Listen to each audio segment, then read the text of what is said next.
स्वस्ति पन्थामनुचरेम सूर्याचन्द्रमसा विव पुनर्दत्ताग्नता जानता संगमे मही। ओम शांति शांति शांति। खड़खड़ क्यों हो रही है? पन्नी अलग पन्नी। आपका हाथ स्पर्श न करें।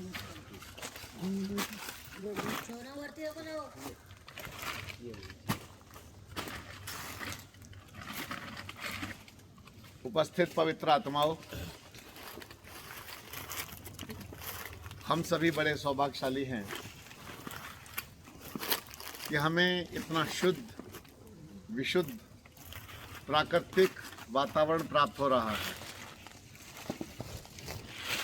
कहते हैं प्रकृति है तो हम हैं, वन है तो हम हैं, और वन नहीं है तो हम भी नहीं हैं। जहाँ जहाँ वृक्ष काट दिए, जहाँ जहाँ वृक्ष नहीं रहे, वहाँ की हालत आप जा कर के देख लीजिए।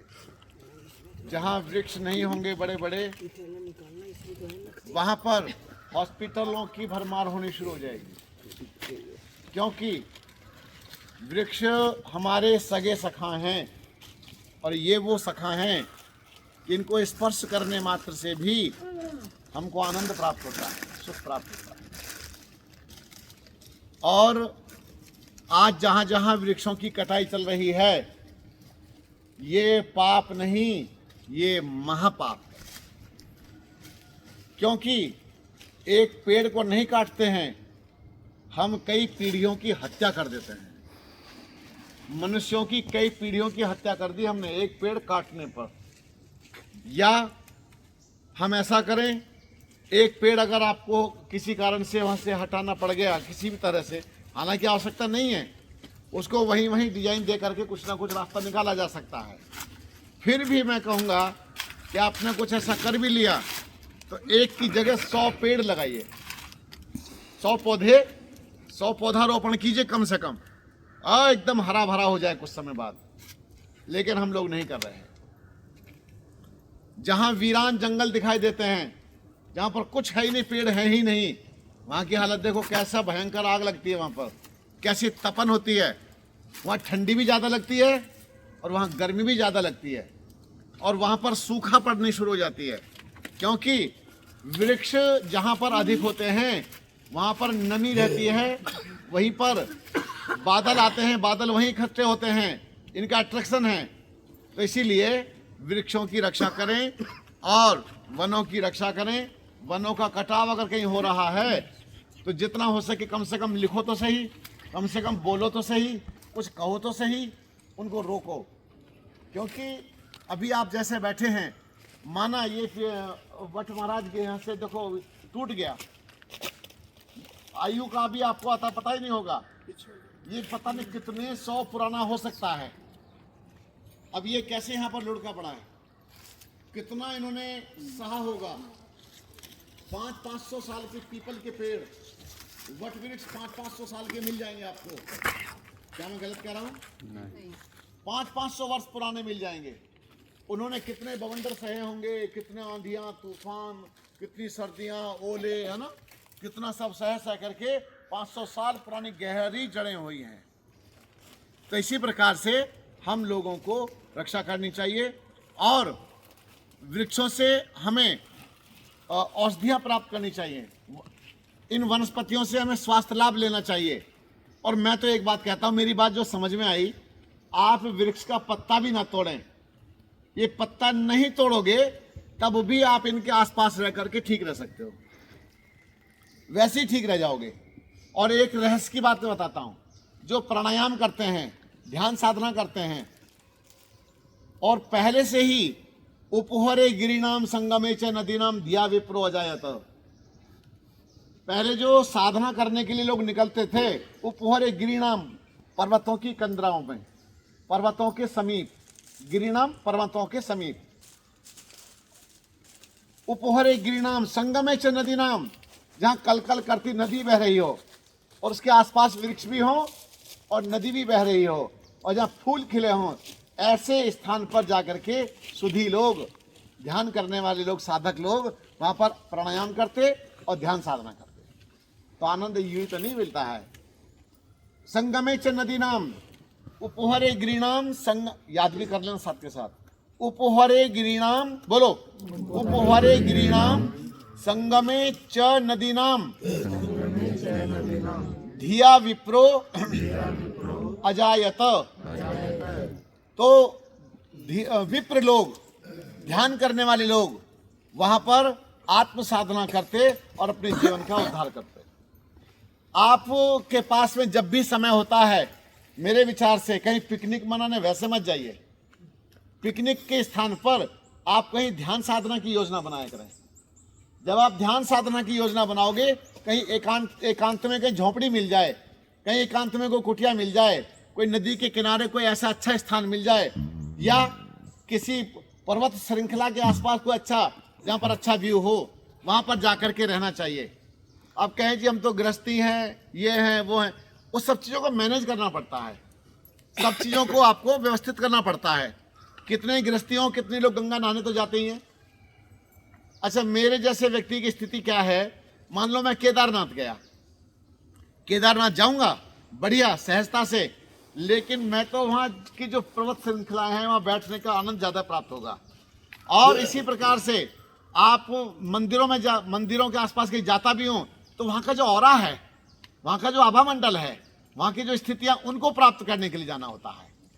जिन स्थानों पर महादेव ने, योगेश्वर कृष्ण ने, भगवान राम ने तपस्याएं की हैं, जहाँ पर ब्रह्मा जी ने तपस्याएं की हैं, जहाँ पर बड़ी बड़ी दिव्य शक्तियों ने तपस्याएं की हैं, आप खाली दर्शन से नहीं, ये आंखें खोल के जो दर्शन करते हो और आंखें बंद करके जो दर्शन करते हो, दोनों में बहुत अंतर है।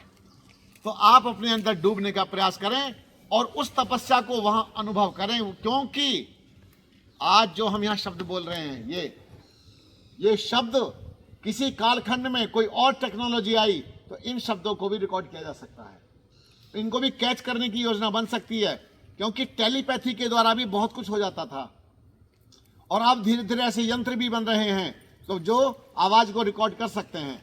तो इसी प्रकार से आप लोग अपने जीवन को साधना में बनाएं। मैं तो आपसे यही कह सकता हूं, अपना घर का खान पान अच्छा रखो भैया, और अपनी जीवन शैली बढ़िया बना करके रखो। मानसिक कुंठाओं में जियो मत, तनाव पालो मत बिल्कुल भी, और सहजता से अपने जीवन को जीते चलो। जब अच्छा जीवन जियोगे तो अच्छे ही रहोगे। मैं आपके लिए कोई बड़ा काम यहाँ नहीं कर रहा हूँ, मैं तो केवल आपको वो जीवन देने का प्रयास करता हूँ जो वास्तव में जीवन होना चाहिए। छोटा सा काम है, बस आपको वो खिला रहा हूँ। अच्छा, एक बात बताइए, आप जो मेरे पास आए, बहन बेटी बैठ जाए, यहीं बैठ जाओ, देखो हो जा रहा, तैरना इसलिए। तो आपको किसी को कुछ अलग से नहीं करना पड़ रहा है, तो जितना भी हम कर रहे हैं सबके लिए एक जैसा है, सबके लिए बराबर है, सबके लिए एक ही व्यवस्था है, ऐसा ही है ना। तो कुछ अलग से तो नहीं चल रहा, और कोई छोटाई बड़ाई ऊंच नीच कुछ ऐसा भी है क्या?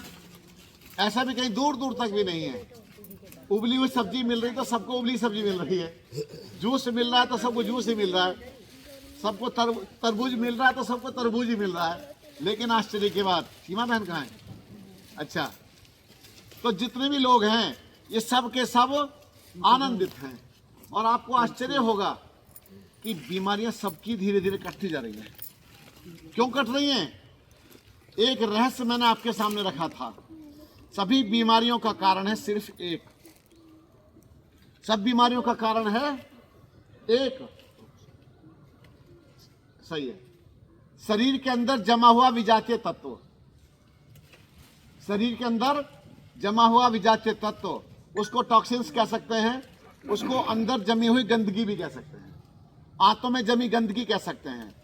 अभी मेरी बहन ने आज चौथा दिन है आपका, आज तो आज पानीपत चौथा दिन है इनका, अभी भी अंदर से वो कड़वा कड़वा निकला, खट्टा खट्टा, कह ऐसा निकला मेरे मुंह से अंदर से कि जैसे नींबू का रस निकला अंदर से, कितना खट्टा खट्टा। और सुनो, आप तो बच रहे हो, बच गए आप लोग, क्योंकि ये सबको निकलना चाहिए था। सबको निकलना चाहिए था। और अगली बार जब कभी भी आना होगा तो पहले मुझे कॉल करना, 1 हफ्ता पहले व्यवस्था करना, तैयारी करना, और आकर के 1-2 दिन का यहाँ पर पानी पर फास्ट भी करना। इससे जो लाभ मिलता है, जो घुटने रिपेयर होते हैं, घुटनों के यहाँ कोई जमाव है, मान लीजिए यहाँ कहीं जमाव है या मेरी कमर पे कहीं जमाव है, तो कैसे हटेगा वो, कैसे हटेगा? उसको हटाने का एक ही तरीका है, वो तरीका है पानी पर फास्ट। क्यों? उपवास से गंदगी अलग से वहां से अपने स्थान छोड़ देती है।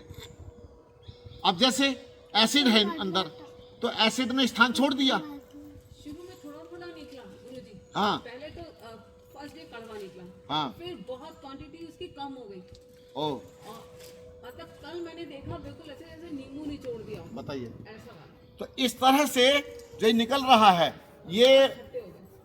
ये निकलना अनिवार्य होता है, सबको निकलना चाहिए। आपको क्या लगता है कि आपके अंदर नहीं है?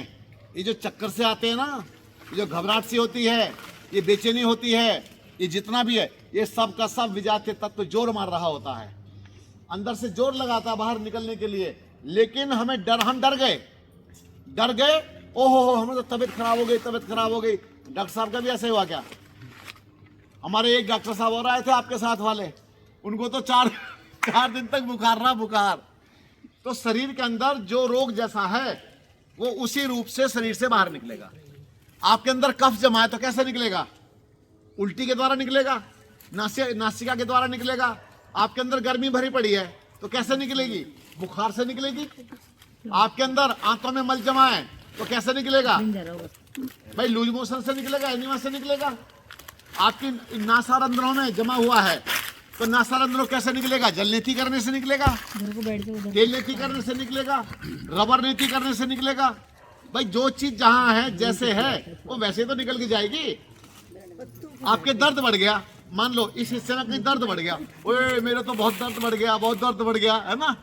तो ये दर्द बढ़ा नहीं है, वो जो वहां पर थक्के जमे पड़े थे, वो जो क्लॉट्स थे वहां पर, वो क्लॉट्स वहां से टूट रहे हैं अब, वो वहां से ब्लड।